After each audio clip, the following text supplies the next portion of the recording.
నమస్తే folks, welcome to my channel. Folks, Taj మహల్ని ప్రపంచమంతా చూసింది గాని దానికి అర్హురాలైన ముంతాజ్ మాత్రం చూడలేదు.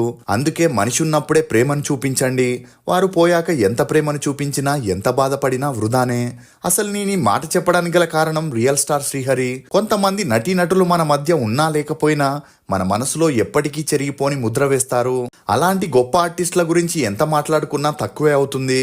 అలాంటి నటుల్లో ఒకరు రియల్ స్టార్ శ్రీహరి. ఇతను సినిమాల్లో అవకాశాల కోసం కెరియర్ ప్రారంభంలో ఎన్నో కష్టాల్ని ఎదుర్కొన్నాడు. అలాంటి సమయంలో వచ్చిన ప్రతి అవకాశాన్ని ఉపయోగించుకొని విలన్ గా ఎన్నో సినిమాల్లో నటించాడు. అయితే తెరపై ప్రతినాయకుడిగా కనిపించిన శ్రీహరి నిజ జీవితంలో మాత్రం ఎందరికో సహాయం చేశాడు.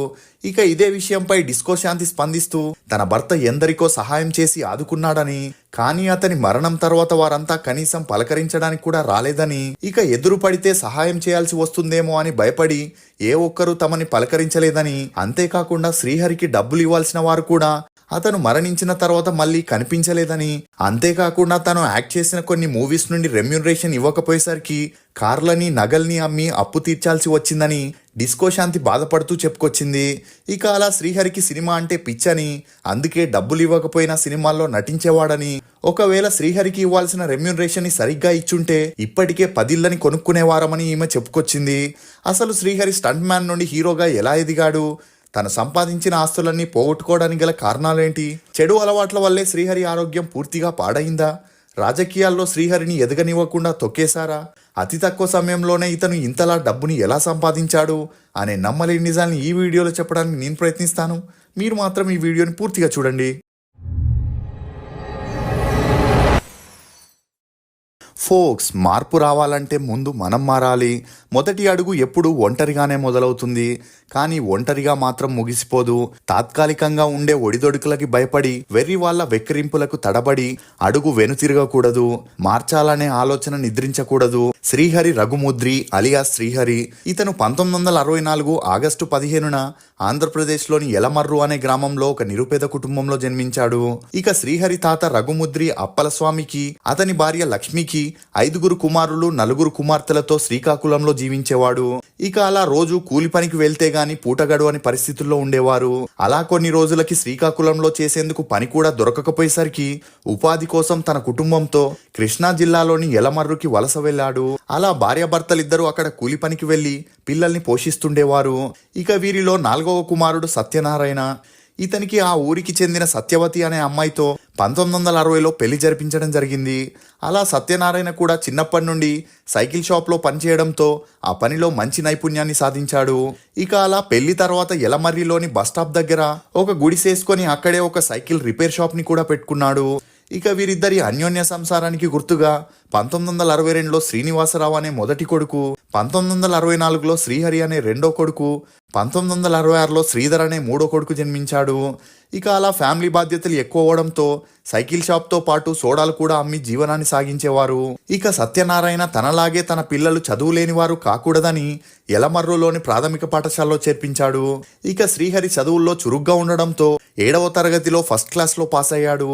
కానీ ఆ ఊరిలో వ్యాపారం అంతంత మాత్రమే ఉండడంతో వీరి ఆర్థిక పరిస్థితులు కూడా దారుణంగా మారాయి. దీంతో సత్యనారాయణ తన ఫ్యామిలీతో కలిసి యలమర్రు నుండి హైదరాబాద్లోని బాల్నగర్కి షిఫ్ట్ అయ్యి ఒక సింగిల్ రూమ్ని అద్దెకి తీసుకున్నారు.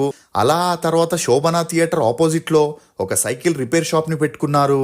ఇదిలా ఉంటే రూమ్ చిన్నదిగా ఉండి ఇంట్లో నిద్రపోయేందుకు ప్లేస్ లేకపోవడంతో ఆ షాప్లోనే 3 అన్నదమ్ములు నిద్రపోయేవారు. ఇక శ్రీహరి తన హై స్కూల్ని బోయిన్పల్లెలోని గవర్నమెంట్ స్కూల్లో చదివాడు. ఇదిలా ఉన్నప్పుడే తండ్రి 2 ఆవుల్ని కొని ఆ పాలని చుట్టుపక్కనుండే వారికి పోస్తూ డబ్బుల్ని కూడా సంపాదిస్తుండేవాడు. ఇక శ్రీహరికి స్కూల్ అయిపోయిన తర్వాత సైకిల్ షాప్లో పనిచేస్తూ తండ్రికి తెలియకుండా ఆపోజిట్ థియేటర్లో మూవీస్ ని కూడా చూస్తుండేవాడు. ఇక అప్పట్లో బ్రూస్లీ మూవీస్ బాగా పాపులర్ అవ్వడంతో శోభనా థియేటర్లో ఎక్కువగా బ్రూస్లీ మూవీస్ ని వేసేవారు. అలా ఆ మూవీస్ చూడడంతో శ్రీహరికి సినిమాల్లోకి వెళ్లాలంటే ఫైట్స్, జిమ్నాస్టిక్స్ తో పాటు 6 ప్యాక్ కూడా ఉండాలనుకున్నాడు. ఇక ఆ థియేటర్ ముందు పెట్టే పెద్ద పెద్ద కటౌట్స్ ని చూసి తనకి కూడా సినిమాల్లో నటించాలనే ఇంట్రెస్ట్ ఏర్పడింది. అలా అందుకోసం తను 9వ తరగతి చదివేటప్పుడే ఫ్రీగా జిమ్నాస్టిక్ క్లాస్లోకి చేరాడు. కానీ ఈ విషయం ఇంట్లో తెలియనిచ్చేవాడు కాదు. ఒకవేళ ఇంట్లో వారు ఎక్కడికి వెళ్తున్నావు అని అడిగితే ఫ్రెండ్స్ తో కలిసి చదువుకుంటున్నానని అబద్ధం చెప్పేవాడు. అలా తన ఇంటర్ని యూనివర్సిటీలో చదివేటప్పుడు 1981లో మొదటిగా మిస్టర్ హైదరాబాద్ అనే పోటీలో పాల్గొనగా ఆ పోటీలో తనకున్న ఫిజిక్ అండ్ సిక్స్ ప్యాక్ తో అందులో విన్ అయ్యాడు. ఇక ఈ విషయం మరుసటి రోజు పేపర్లో రావడంతో ఇంట్లో తల్లిదండ్రులకి తెలిసి చదువుకుంటూ నీకు నచ్చింది చేయమని ఎంకరేజ్ చేయడం మొదలెట్టారు. ఇక ఇదిలా ఉంటే శ్రీహరి డిగ్రీ చదవడం కోసం ఉస్మానియా యూనివర్సిటీలో చేరాడు. అలా ఒకవైపు చదువుకుంటూ మరోవైపు హైదరాబాద్ లో నిర్వహించే అనేక బాడీ బిల్డింగ్ కాంపిటీషన్ లో పాల్గొని 7 సార్లు మిస్టర్ హైదరాబాద్ గా టైటిల్ ని గెలుచుకోవడం విశేషం. ఇక అలా ఉస్మానియా యూనివర్సిటీ తరపున జిమ్నాస్టిక్ లో నేషనల్ లెవెల్లో పాల్గొని 2 సార్లు మొదటి స్థానాన్ని దక్కించుకున్నాడు. అంతేకాకుండా శ్రీహరికి ఏషియన్ గేమ్స్ లో భారతదేశపు తరపున జిమ్నాస్టిక్ లో పాల్గొనాలనే కోరికున్నప్పటికీ కొన్ని పాలిటిక్స్ జరగడంతో ఆ గేమ్ లో పాల్గొనలేకపోయాడు. ఇక ఇదిలా ఉంటే శ్రీహరి తండ్రికి తమ వంశంలో ఎవరికి గవర్నమెంట్ జాబ్ లేకపోవడంతో తన 3 కొడుకుల్లో ఒక్కరికైనా గవర్నమెంట్ జాబ్ వస్తే చూడాలనే ఆశతో ఉండేవాడు.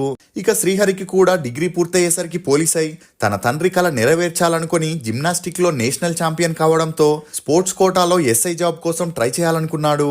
కానీ ముందుగా శ్రీహరికి కానిస్టేబుల్ గా పోస్ట్ ఇస్తామని, ఎస్ఐ జాబ్ కావాలంటే నీ పనితనం మీదే తెచ్చుకోవాలని చెప్పిన శ్రీహరికి కానిస్టేబుల్ గా పనిచేయడం ఇష్టం లేక రైల్వే శాఖలో ట్రై చేయడం మొదలెట్టాడు. కానీ కొన్ని అనివార్య కారణాల వల్ల ఆ జాబ్ కూడా చేజారిపోయింది. ఇక ఇదిలా ఉన్నప్పుడే తలసాని శ్రీనివాస్ యాదవ్, అంజన్ యాదవ్, దాను నాగేందర్ తో శ్రీహరికి కాలేజ్ డేస్ నుంచి మంచి పరిచయం ఉండేది. అలా వీరు అప్పుడప్పుడు కలిసి పార్టీస్ చేసుకుంటూ రాజకీయాలు, సినిమాల గురించి కూడా మాట్లాడుకుంటుండేవారు.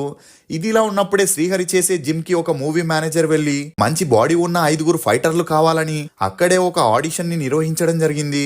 ఇక అప్పటికే శ్రీహరికి సినిమాల మీద ఇంట్రెస్ట్ ఉండడంతో తన లక్ ని దీంట్లో ట్రై చేద్దామని ఆ ఆడిషన్ లో పాల్గొనగా తనకున్న ఫిజిక్ తో పాటు జిమ్నాస్టిక్ తెలిసుండడంతో శ్రీహరిని ఆ మూవీలో స్టంట్ మ్యాన్ గా సెలెక్ట్ చేయడం జరిగింది.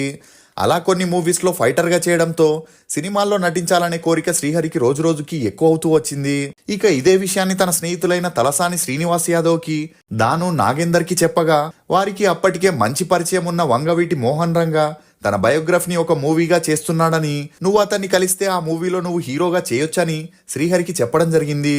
దీంతో మరుసటి రోజే తలసాని శ్రీనివాస్ యాదవ్ శ్రీహరిని వంగవీటి మోహన్ రంగకి పరిచయం చేయడం జరిగింది. ఇక అప్పటికే ఆ మూవీ డైరెక్టర్ ధవల సత్యం వంగవీటి మోహన్ రంగా మూవీ కోసం ఆర్టిస్ట్ సెలక్షన్ లో ఉన్నాడు.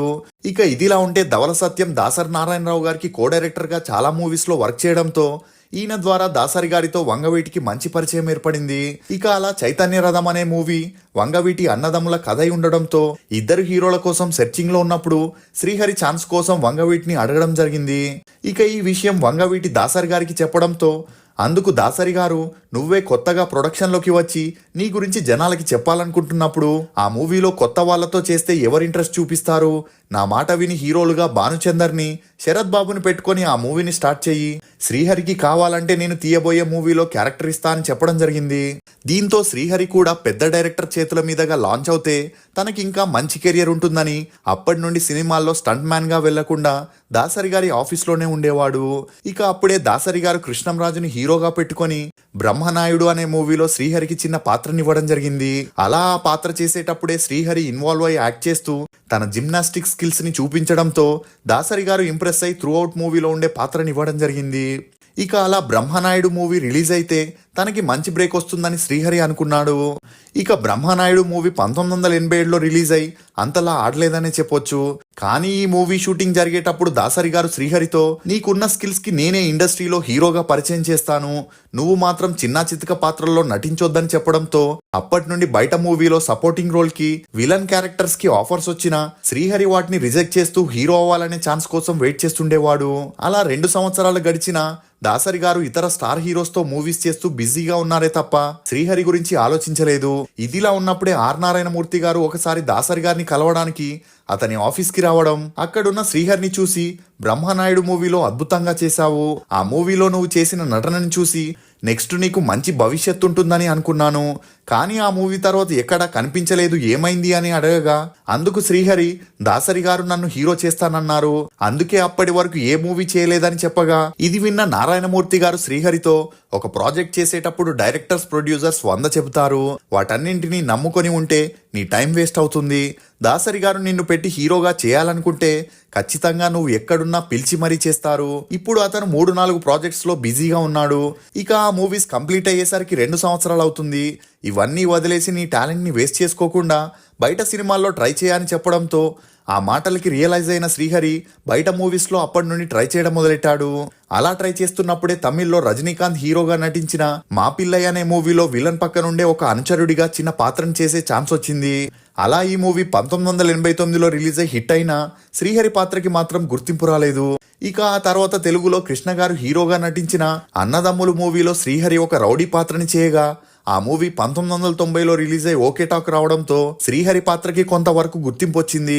ఇక ఈ గుర్తింపుతోనే నెక్స్ట్ మూవీయే నాగబాబు హీరోగా చేసిన సూపర్ ఎక్స్ప్రెస్ అనే మూవీలో 5 రౌడీల్లో ఒక పాత్రను పోషించే ఛాన్స్ వచ్చింది. అలా ఆ మూవీ సాంగ్ షూటింగ్ లోనే శ్రీహరి డిస్కో శాంతిని కలవడం, ఆమెతో ప్రేమలో పడడం జరిగింది. ఇక అలా అప్పటి వరకు తన సినిమా కెరియర్ గ్రోత్ లో లేనప్పటికీ డిస్కో శాంతిని పెళ్లి చేసుకుంటా అని రైల్వే స్టేషన్ లో ప్రపోజ్ చేయడం జరిగింది. కానీ డిస్కో శాంతి ఏం చెప్పకుండా రైలెక్కి వెళ్లిపోవడంతో శ్రీహరి చాలా కన్ఫ్యూజన్ లో పడ్డాడు. దీంతో డిస్కో శాంతిని మళ్ళీ కలవాలని, తన మనసులో ఏముందో తెలుసుకోవాలనుకున్నాడు. ఇక ఇలా ఉన్నప్పుడే విజయకాంత్ హీరోగా నటించిన భరత్ అనే తమిళ్ మూవీలో డిస్కో శాంతిని కలవడం, అలా అక్కడే శ్రీహరి తను చెప్పిన విషయం గురించి ఏం ఆలోచించావని అడగగా అందుకు డిస్కో శాంతి షూట్ అయిపోయిన తర్వాత శ్రీహరిని తన ఇంటికి తీసుకెళ్లడం జరిగింది. అలా తన ఇంటి పరిస్థితిని చూసిన శ్రీహరి డిస్కో శాంతి సంపాదన మీదే అందరూ డిపెండ్ అయి ఉన్నారని తెలుసుకున్నాడు. ఇక అప్పుడే డిస్కో శాంతి తనని నమ్ముకున్న 6 తోబుట్టుల్ని ఇలా వదిలేసి వారిని సెటిల్ చేయకుండా పెళ్లి చేసుకోలేనని, నువ్వు అంతవరకు వెయిట్ చేస్తానంటే పెళ్లి చేసుకుంటానని చెప్తూ నువ్వు అంటే నాకు కూడా ఇష్టం, అంతవరకు ఆగుతానంటే నేను నిన్నే పెళ్లి చేసుకుంటా అని చెప్పడంతో అందుకు శ్రీహరి కూడా ఒప్పుకోవడంతో అప్పటి నుండి వీరిద్దరికి మంచి పరిచయం పెరిగింది. ఇక ఈ పరిచయం సన్నిహిత్యంగా మారి ప్రేమలో పడ్డారన్న విషయం డిస్కో శాంతి తల్లికి తెలిసి శ్రీహరితో మాట్లాడగా అందుకు శ్రీహరి మీరేమీ వర్రీ అవ్వకండి, నేను మంచి పేరు డబ్బు సంపాదించి హైదరాబాద్ లో ఒక ఇల్లు కొన్నాకే మీ కూతుర్ని పెళ్లి చేసుకుంటా అని చెప్పడంతో అందుకు డిస్కో శాంతి తల్లి ఒప్పుకోవడం జరిగింది. ఇక ఇదిలా ఉంటే శ్రీహరికి తమిళ్ మూవీస్ లో డబ్బులు ఇవ్వకపోవడంతో 1993 తర్వాత పూర్తిగా తెలుగు మూవీస్ వైపు దృష్టి పెట్టాడు. అలా ముఠా మేస్త్రి, అల్లరి ప్రియుడు, మేజర్ చంద్రకాంత్, అల్లరి ప్రేమికుడు అనే మూవీస్ లో విలన్ గా చేస్తూ హలో బ్రదర్, గరానా బుల్లోడు, భలే బుల్లోడు అనే కామెడీ మూవీస్ లో కూడా కామెడీ పండిస్తూ విలన్ గా చేసేవాడు. ఇక ఇదిలా ఉంటే శ్రీహరి అంతవరకు పేరు గాని డబ్బు గాని సంపాదించకపోవడంతో తనని పెళ్లి చేసుకోవద్దని, నీకోసం వేరే సంబంధం చూస్తానని డిస్కో శాంతి తల్లి చెప్పినా డిస్కో శాంతి మాత్రం అందుకు ఒప్పుకోలేదు. ఇక ఇలా ఉంటే శ్రీహరిని తనని విడదీస్తారని భయపడిన డిస్కో శాంతి ఈ విషయం శ్రీహరికి చెప్పగా వీరిద్దరూ ఒక టెంపుల్లో 1993లో సీక్రెట్ గా పెళ్లి చేసుకోవడం జరిగింది. ఇక అలా ఈ పెళ్లి విషయం ఇండస్ట్రీలో తెలియకుండా రహస్యంగానే ఉంచారు. ఇలా ఆర్థికంగా స్ట్రగుల్ అవుతున్న శ్రీహరి అమాంతంగా డబ్బుని ఎలా సంపాదించాడు, డిస్కో శాంతికి వేరే వారితో ఎఫ్ఐఆర్స్ ఉన్నాయని శ్రీహరికి చెప్పిందెవరు, పెళ్లి తర్వాత డిస్కో శాంతి యాక్టింగ్ కి ఫుల్ స్టాప్ ఎందుకు పెట్టింది అనే నమ్మలేని విషయాల్ని రేపటి వీడియోలో తప్పకుండా చూడండి. ఫోక్స్, గమ్యం చేరే దారిలో ఈర్ష్యపడే కళ్ళుంటాయి, ఎత్తి చూపే వేళ్లుంటాయి, వ్యంగ్యంగా మాట్లాడే నోర్లుంటాయి, బెదిరావో నీ గమ్యం చేరలేవు, సాగిపో నిరంతరంగా, పరిస్థితులు ఎప్పుడు స్థిరం కాదు, కష్టం ఎప్పుడు వృధా అవ్వదు. ఇది ఫోక్స్ శ్రీహరి గురించి కొన్ని నమ్మలేని నిజాలు. ఈ వీడియో మీద మీ అభిప్రాయాన్ని కమెంట్ సెక్షన్ లో తప్పకుండా తెలియజేయండి. For more interesting videos please subscribe to CR voice. Thank you.